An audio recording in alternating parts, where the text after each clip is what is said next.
Is there anybody else who wants to say a couple of words? Have we caught everyone who's brave enough? No, Ken. My name is Ken. I met Martha in February. I got discharged from the military in Pensacola in February 1967. And a week or two after that, I met my wife Kathy and Martha the same week. My first job out of the military was to work at the auction shop with Martha, which I did for about 6 months before moving on to school. And we've kept in touch now for, 46, 47 years. We call each other probably 2 or 3 times a year, and I just gave her a Hanukkah card because it came back with a bad address. I don't know how I did that.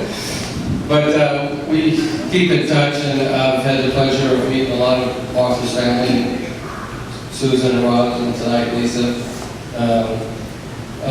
But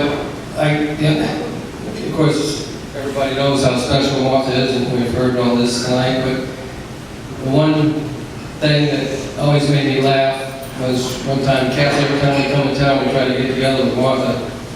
And we took her to McGuire's restaurant one night. And she says, I've got a treat, you've got to try this. And I said, okay. So we got in there, and it was really busy, and the waitress was running kind of ragged. We sat down, and she took our order for drinks. And then she said, what would you like? And Martha says, we want a cup of Senate bean soup for 18 cents and 3 spoons. And I looked in the waitress' face, who was quite busy, was like, this is the order tonight, folks. But we wound up ordering the meal after that. But thank you, Susan and Roz and everybody for inviting us here. We're so glad to be for this occasion.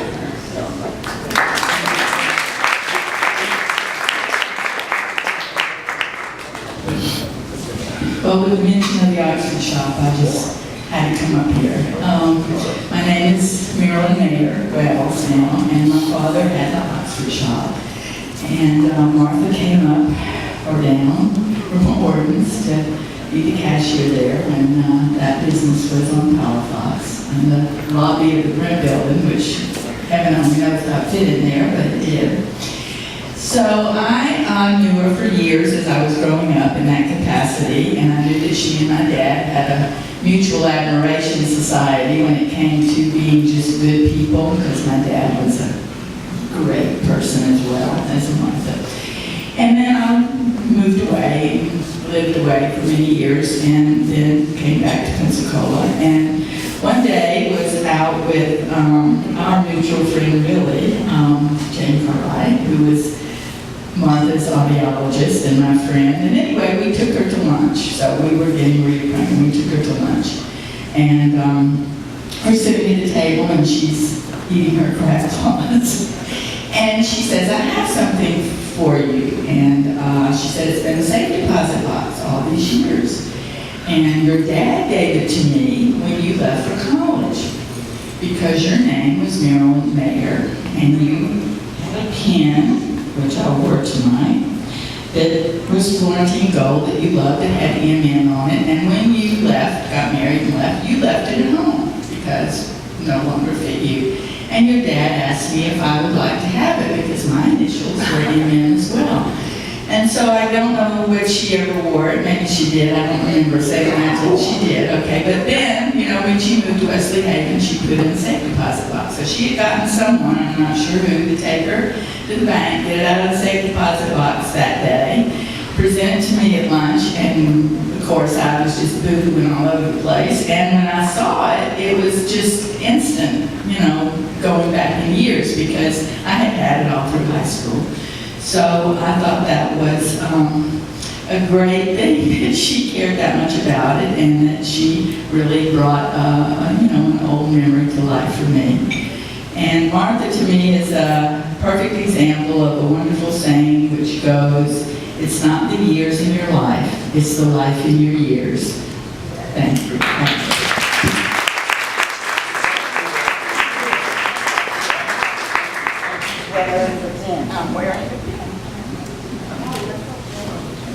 Hey Martha, my name is Rosemary Lieberman, Esther Allen's daughter, as I'm commonly referred to.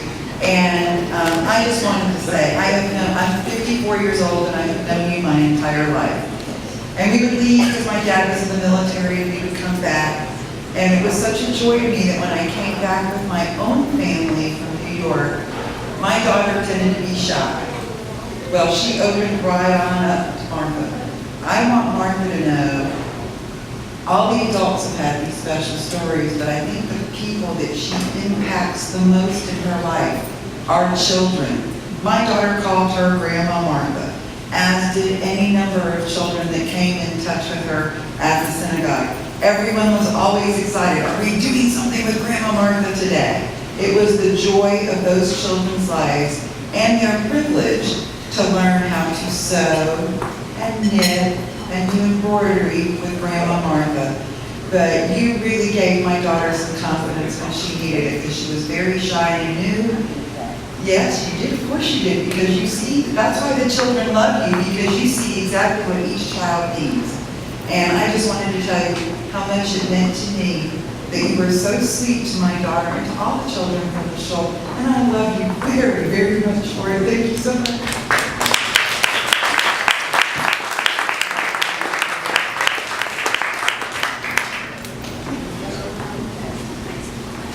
Follow the money over here now to one of our very dear friends, Selma.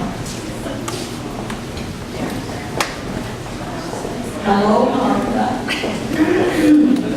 I'm Martha's best friend at Wesley Haven, and I must tell you, sometimes we get in trouble. But she makes my day. I have breakfast with her every morning, and I'm so blessed to know you, and I love you very much. And we're going to do this again next year, and next year, and next year. Love you.